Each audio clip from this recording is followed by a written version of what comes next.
Assalamualaikum warahmatullahi wabarakatuh.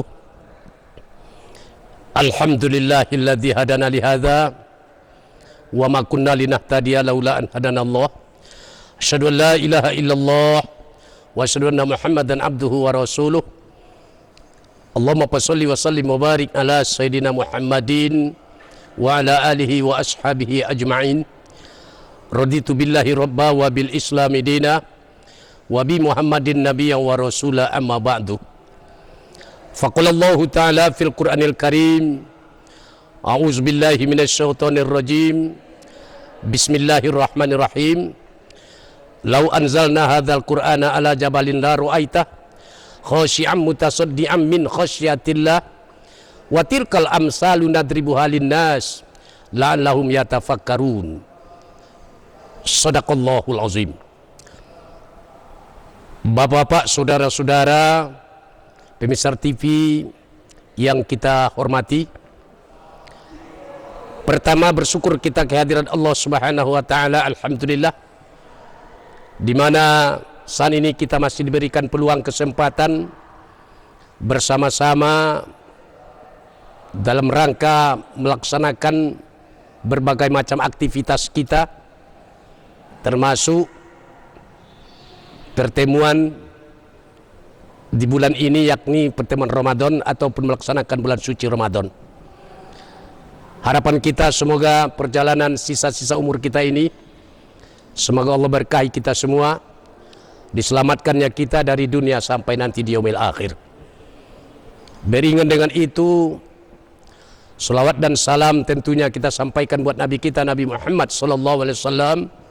Allahumma shalli wa sallim wa barik alaihi. Assalamualaikum ya Rasulullah. Di sebuah hadis Rasulullah menyatakan, man ata'ani dakhalal jannah wa man aswani faqad aba. Siapa-siapa yang cinta kepadaku pasti Allah masukkan ke dalam surga, dan siapa-siapa membantah, membangkang, mereka itu termasuk orang-orang yang mengalami penderitaan. Oleh karenanya, sebagai umat Rasulullah, kita tidak pernah melupakan Rasulullah, baik itu secara pribadi, bermasyarakat dan berkeluarga. Semoga kita diselamatkan oleh Allah karena mencintai Rasulnya, dan harapan kita di yaumil akhir nanti kita dimasukkan Allah ke dalam surganya.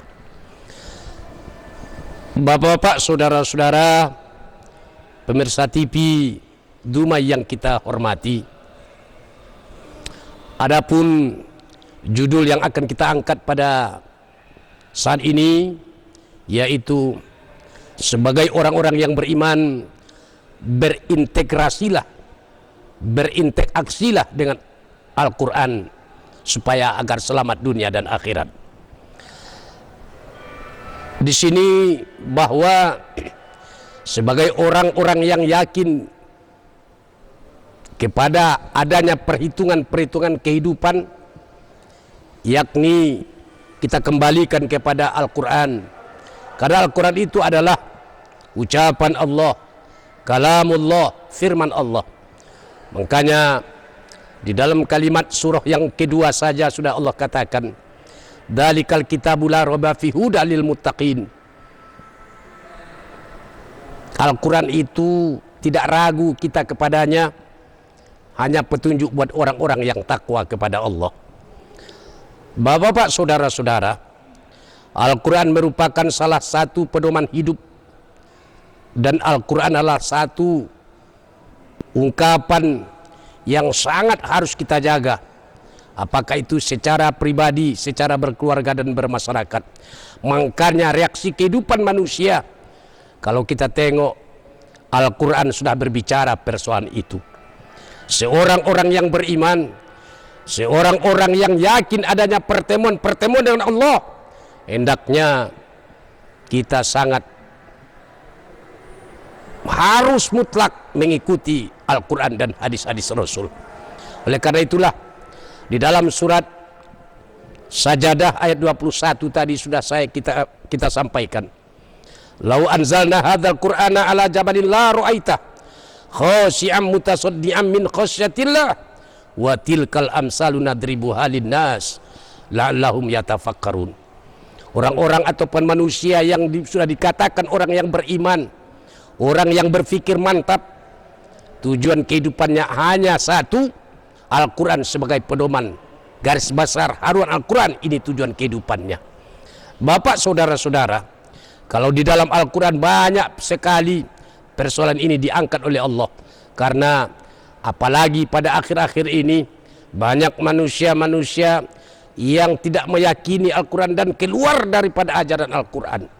Padahal reaksi dan aksi kehidupan manusia tidak pernah keluar daripada Al-Quran. Bapak, saudara-saudara, tengoklah di dalam Al-Quran, apakah itu di dalam kitab Zabur, Taurat, Injil, itu sudah di-offerkan ke dalam Al-Quran, sudah diberikan kepada Al-Quran oleh Allah. Nah, kenapa kita lagi ragu dengan Al-Quran? Orang-orang yang interaksinya dengan Al-Quran selamat dia. Sampai-sampai gunung saja tunduk dan patuh kepada Al-Quran. Gunung yang tidak punya akal fikiran, kenapa manusia yang punya akal fikiran kadang-kadang dia tidak acuh saja dengan Al-Quran, tidak mengakini dengan Al-Quran. Oleh karena itulah di Ramadan ini mengaculah kita kepada kehidupan kita untuk Al-Quran. Apapun yang sedang kita hadapi, bagaimanapun gelombang-gelombang ekonomi yang hari ini kita rasakan, kembalilah kepada Al-Quran. Bapak-bapak, saudara-saudara, pemirsa TV yang kita muliakan, tengoklah, kalau hidup dengan Al-Quran, selamatlah kehidupan.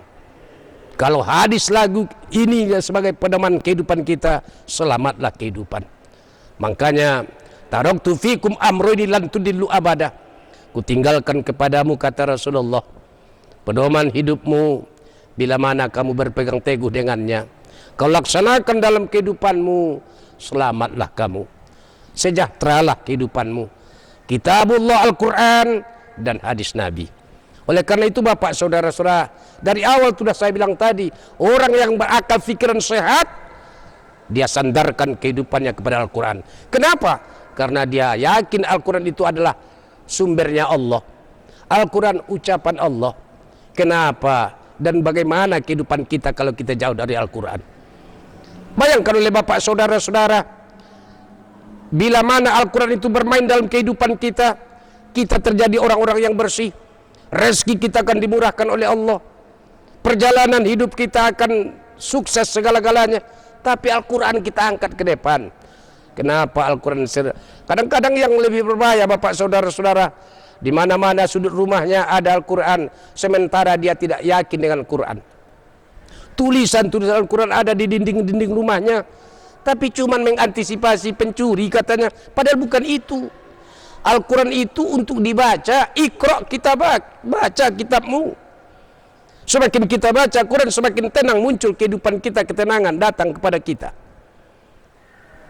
Sampai-sampai kita lihat dalam Al-Quran surat Toha ayat 124, man a'rada an zikri fa inna lahu maisatan donka wa nasruhu yaumal qiyamati a'ma. Qala ya rabbi lima hasartani a'ma wa qad kuntu basyira. Al-Quran Bapak saudara-saudara mengatakan begitu. Siapa-siapa yang berpaling daripada mengingat Allah, zikri boleh diartikan dengan Quran, berzikir, menyebut asma Allah, dia jauh itu. Apa yang muncul pada kehidupannya? Ma'isyatan donka, kehidupan sempit sudah akan membayang kehidupannya. Sempit di dunia, tengoklah Bapak saudara-saudara, kalau orang sempit dengan ekonomi, diambang kehancuran kehidupannya. Kenapa? Mungkin dia akan mudah dipertele-telekan oleh iblis dan setan. Kenapa? Kadal fakru ayakuna kufron, nyaris kamu telah menjadi kafir gara-gara kau fakir, kata Rasulullah. Kan banyak akhir-akhir ini karena tidak mempertahankan akidah yang mantap, berzikir kepada Allah tidak lagi mau, menyebut asma Allah tidak lagi ikut mau. Akhirnya apa kehidupan kita yang muncul? Nah, kita dalam keadaan penderitaan yang akan muncul.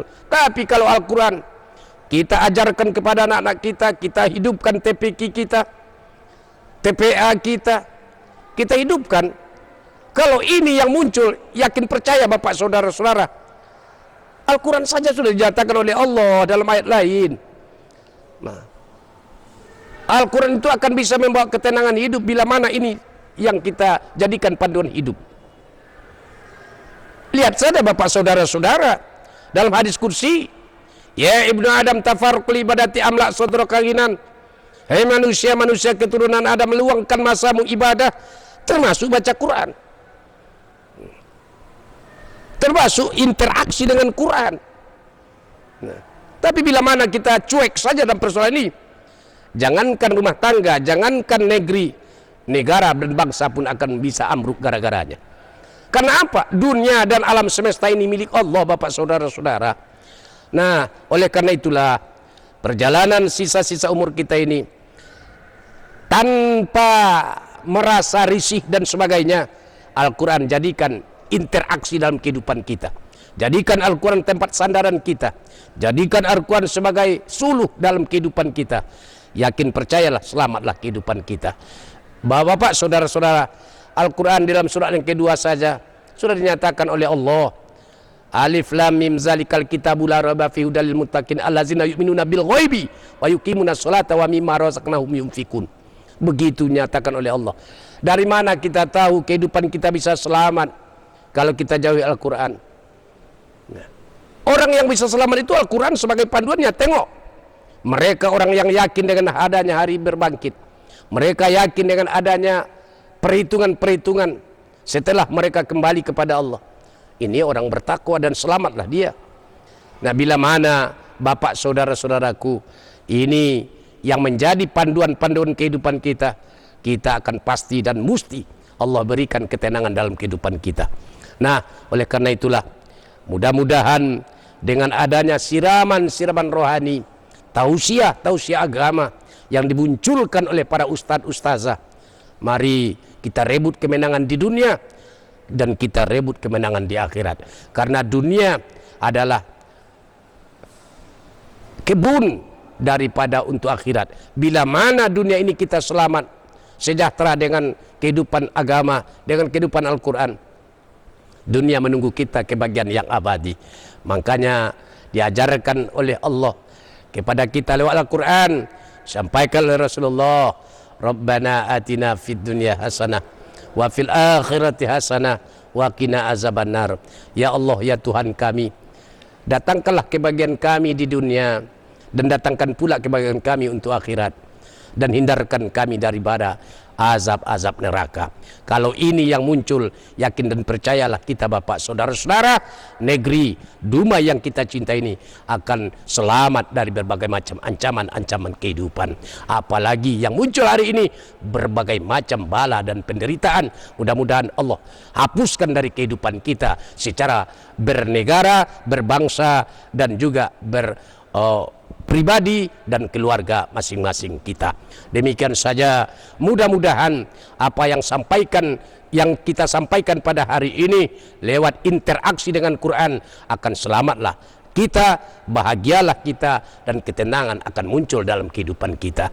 Demikian saja, mohon maaf atas kekurangannya dan terima kasih atas perhatiannya. Qad yurja li sayfi bur'un wala bur'un lima jarohil lisan. Kalau pedang lukai tubuh masih ada harapan sembuh, bila mana lidah lukai hati, kemana obat mau dicari? Insya Allah Al-Quran bisa mengobati setiap kehidupan kita apabila datang penyakit, baik itu zohiriyah maupun batiniyah. Demikian saja, wabillahi taufiq wal hidayah. Assalamualaikum warahmatullahi wabarakatuh.